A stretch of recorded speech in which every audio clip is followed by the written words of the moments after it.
Morning, everyone.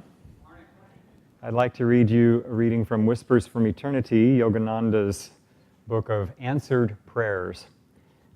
This one is called My Guru. First, I'm going to read you his definition of a guru in the glossary in the back.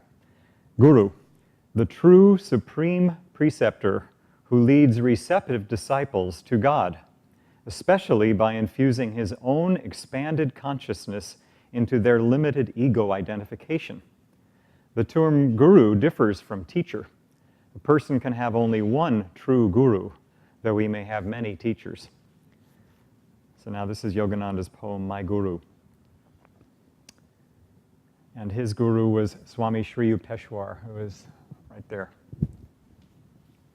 Thou light of my life, thou camest to spread wisdom's glow over the path of my soul. Centuries of darkness dissolved before the shafts of thy luminous help. As a naughty baby, I cried for my mother divine, and she came to me as my guru, Swami Sri Yukteswar. At that meeting, O my guru, a spark flew from thee, and the faggots of my God craving, gathered through incarnations, smoldered and blazed into bliss. All my questions have been answered with thy flaming golden touch. Eternal, ever-present satisfaction has come to me through thy glory. My Guru, thou voice of God, I found thee in response to my soul cries. Slumbers of sorrow are gone, and I am awake in bliss. If all the gods are displeased, yet thou art pleased, I am safe in the fortress of thy pleasure.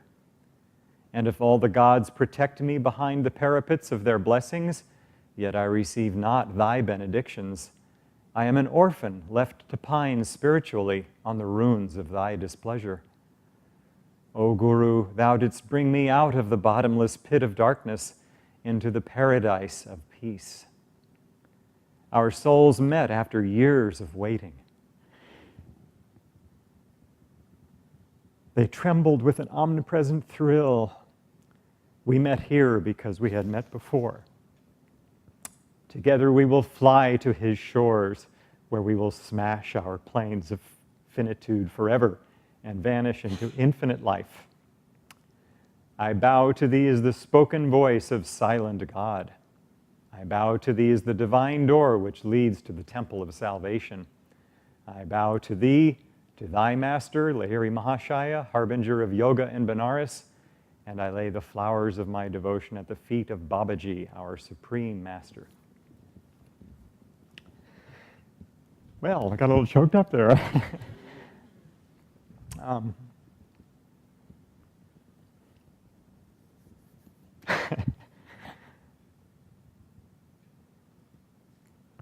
So, I don't know about you, but perhaps you too have had the yearning for incarnations to know truth, to know divine truth. Perhaps you too have, through your life, in various means, some successful, some not, tried to seek that truth in various ways.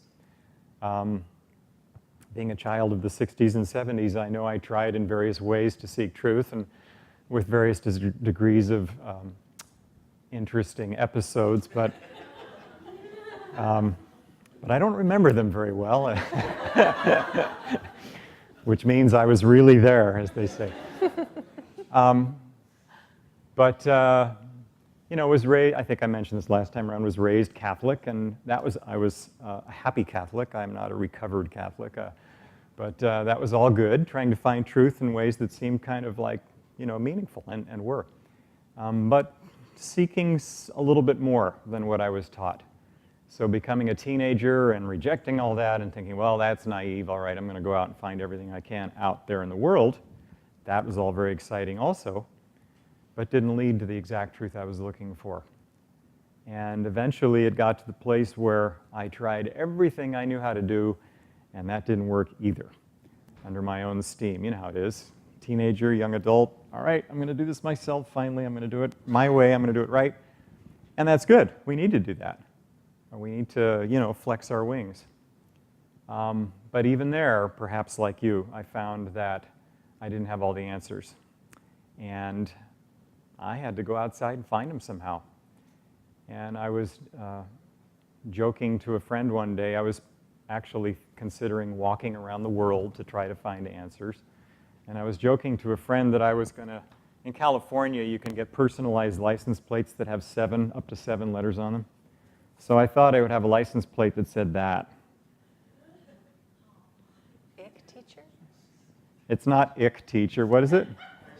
I seek a teacher.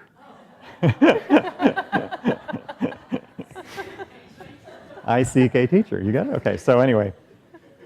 But it's interesting because I didn't know anything about gurus. I hadn't read the autobiography. I was just joking to this friend that was a hiking friend that I was going to be walking around the world. And, that I was maybe going to get this license plate too. But isn't it interesting that our soul knows? Just like Yogananda was talking about, our souls knew. We go through the motions, but who is it, just like Pat read, the person that has gifts? Where do those gifts come from? Oh, I'm really cool. I can do this. I've known how to do this since I was young. Well, so where did that gift come from? Yeah, maybe reincarnation, like Mozart, you knew how to do it so well that you just came in, just sailing right into it. But where did that gift come from originally? What's the source of all this? What's the source of our inspiration? What's the source of our seeking in all the different ways that we seek? And then eventually, what's the source of our wanting to go anywhere to try to find those answers and get a cute little personalized plate? Who's the source of that? So as it turns out, this friend of mine said, oh, I know you like traveling and all this. You may enjoy going to this, I saw this flyer somewhere posted, you may enjoy going to these slides of India that somebody's showing who took a tour there. Okay, that sounds fun. So I walked into the Ananda Center in Palo Alto and listened to Asha Praver narrate their very first pilgrimage to Ananda that they took. This was back in '86, they took the pilgrimage, so it was January '87 where I walked into the Ananda Center not knowing anything. And the slides of India were very fun, but ooh, that clarity that came from that teacher up there, that was something. It's like little antenna, beep, beep, beep, beep, beep, what is this? I need to know more about this. Our souls know, and they carry us through. And the more we can cooperate with that flow of divine grace, I've heard it said that what really helps us on the spiritual path is to take the attitude of cooperating with the inevitable. Cooperating with the inevitable. So now, if you really step back, you can sort of look at any course of action and say, all right, like you're talking to a friend who comes to you and says, what do you think will be the inevitable outcome of this course that I take? And, if they are really asking and really receptive, and if you're just really kind of helping them out, you could probably give them a good idea of what the inevitable outcome is. But isn't it interesting that when we're in it, just like, no, that's not going to happen to me. I know that happened a zillion times before, but it won't happen this time. I know for sure. So we get to the point on the spiritual path where we get a clue that there is this guiding inspiration that's trying to guide our lives. There's this wonderful poem, I won't quote it today, Diva's done a wonderful job quoting it sometimes, called The Hound of Heaven. And the image there is that this person is chasing this, we have these cats that, we have ceiling fans in our house that came with the house. And every once in a while, instead of hitting the light switch, mistakenly we'll hit the ceiling fan switch. And this big fan will start going, and the cats are gone like a shot. And you have to realize that from their point of view, this thing moving above is kind of like a hawk, which in their world is not a good thing. A hawk right overhead who's hovering. So they are just gone, which is smart. So the image of the Hound of Heaven, getting back to that, is this kind of dark shadow that's pursuing someone.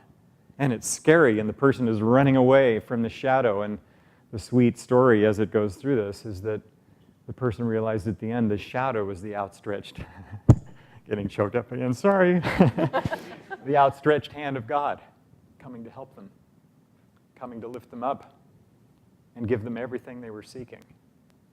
Everything they were running away from and running towards if we can look at our lives that way, everything that we're scared of, that shadow that's scary we're running away from, that challenge that we don't know how to face, if we can see that as the outstretched hand of God coming to bless us and give us everything we're seeking, I don't know that I can go on talking much more. So I'm going to turn it over to you.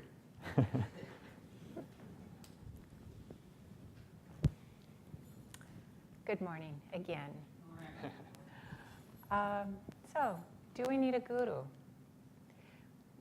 Actually, no, we don't.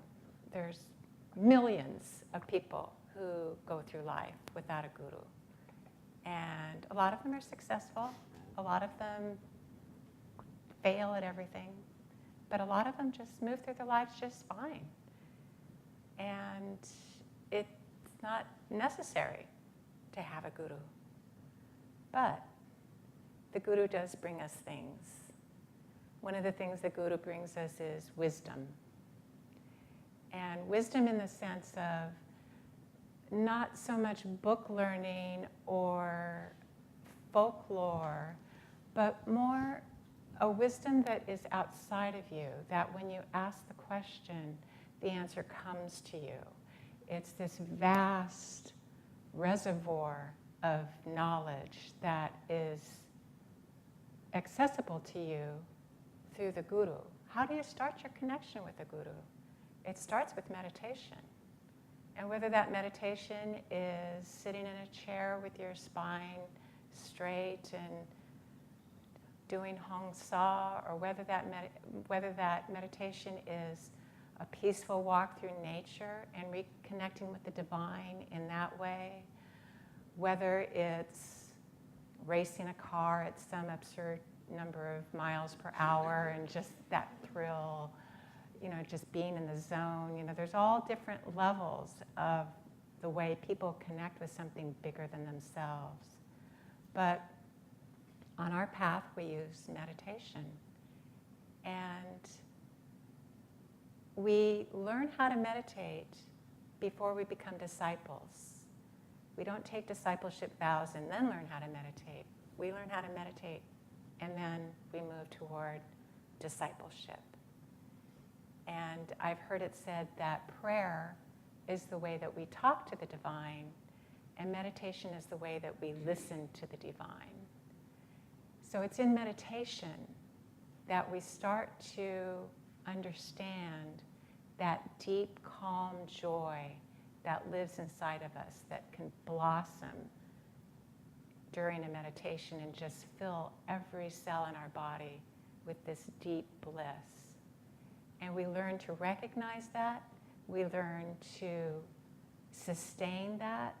We learn to depend on that inner joy, that inner connection with the divine. And that's listening to the guru.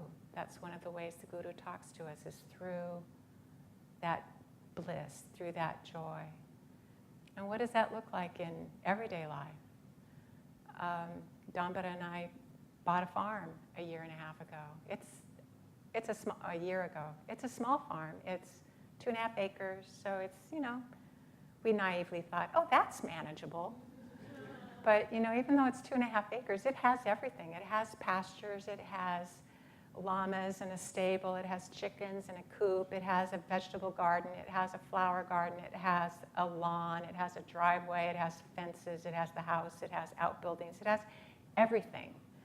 And so even though it's small, it's still a lot of stuff that we had to learn how to do that we had no idea how to do. We are pretty much city people. I grew up on a farm, but I was 10 years old when we moved to the San Francisco Bay Area, so I'm pretty much a city girl. And Dambara didn't even have those 10 years on a farm. He's been a city boy all of his life. So we bought this little farm and we moved in, and not only was it a farm that we had never lived in, it was in Oregon where we had never lived. And who knew that things could grow so fast? Who knew? Anybody who's grown up in Oregon knows that, but if you spent most of your cognizant life in California, things grow differently there. So the ground is so sodden that you cannot take a tractor up there. And meanwhile, the grass is just shooting higher and higher and higher. And how do you manage that? We have an aspen tree in our front lawn, and it's beautiful. It quakes in the wind. It's just wonderful. The noise, the visual, I love that aspen tree. But the nature of an aspen tree is to make a grove around itself. So, we had mowed the lawn a couple of times and mowed over these little tiny aspen trees.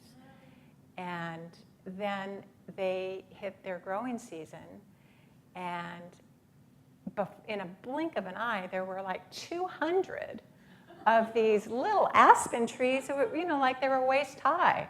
Okay, my lawnmower is not going to tackle those waist high aspen trees.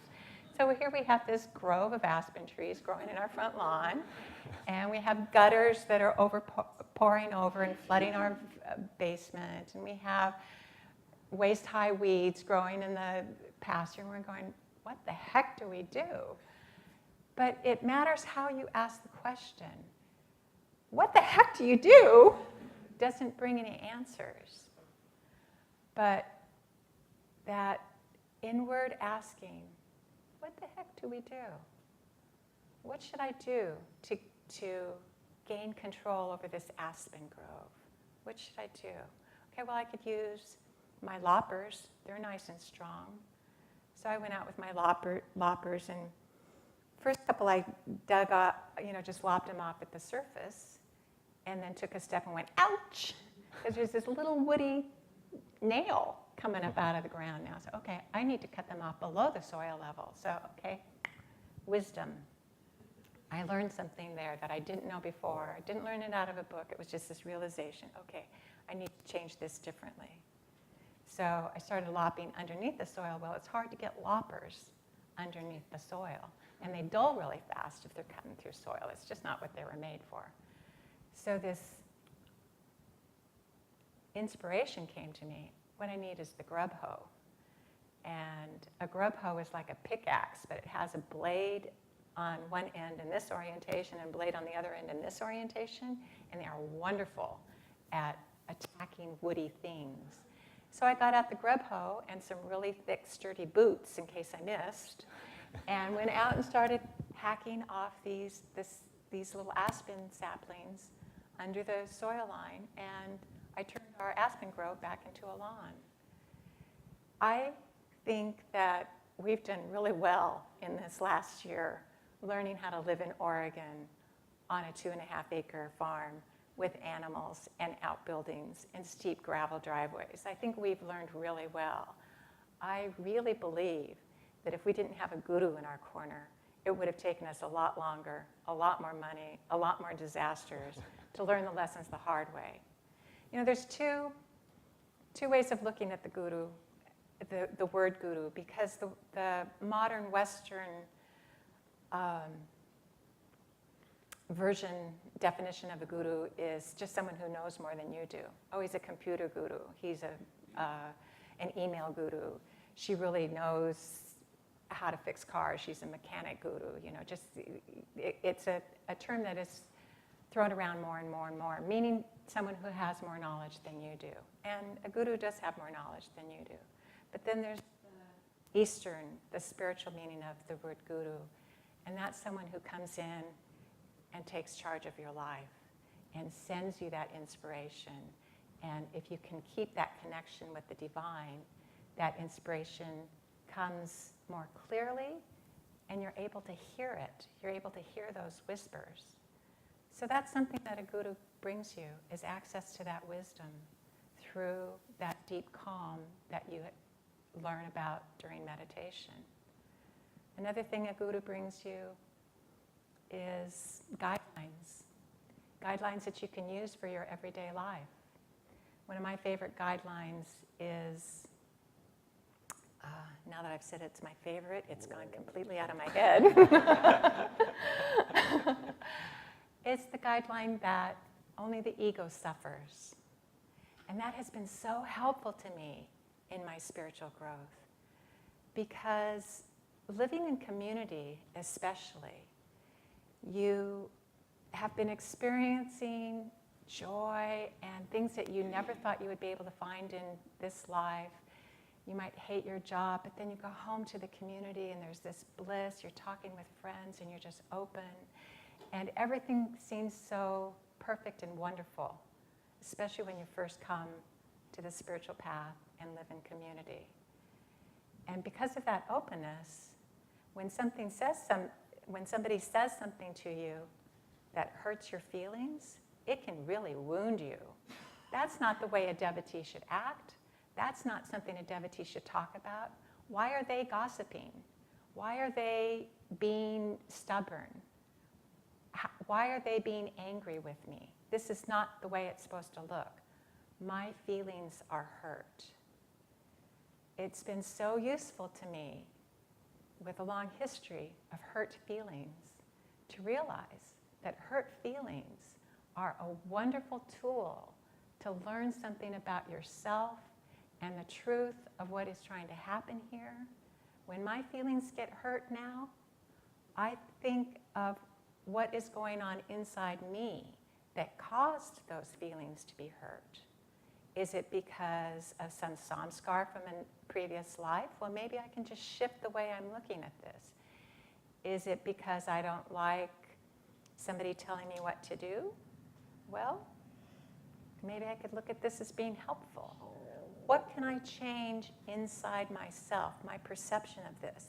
Because the only reason my feelings are hurt is because my ego is involved right now. And we're trying to move away from being guided by our ego and being guided by inspiration, by intuition. So the next time your feelings get hurt, say, wow, here's an opportunity for me to understand something important about me and my spiritual growth. Let me ponder this. And you will have won a great victory and being able to move forward in your spiritual growth.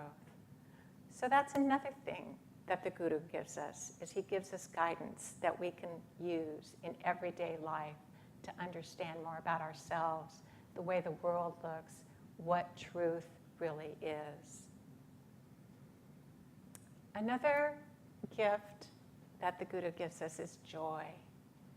Not that joy from winning the lottery or making the green light before it turns yellow, or a great result on the driving test so you can get your license and not have to go through this again. Not that kind of joy, but that deep inward joy that permeates everything you do. And what does that look like in everyday life? Well, I'm reminded of a story that a friend told me about her and her cat. And this friend was doing a lot of traveling in her RV. She was going to a series of workshops, so she was just in this RV all the time, and she missed her cat. She always had to find somebody to take care of the cat. So she thought, I have this RV, I'm just going to take the cat with me. And she was very close. They were very good friends, her and this cat. And the only oil in the ointment was that he did not want to use the cat box.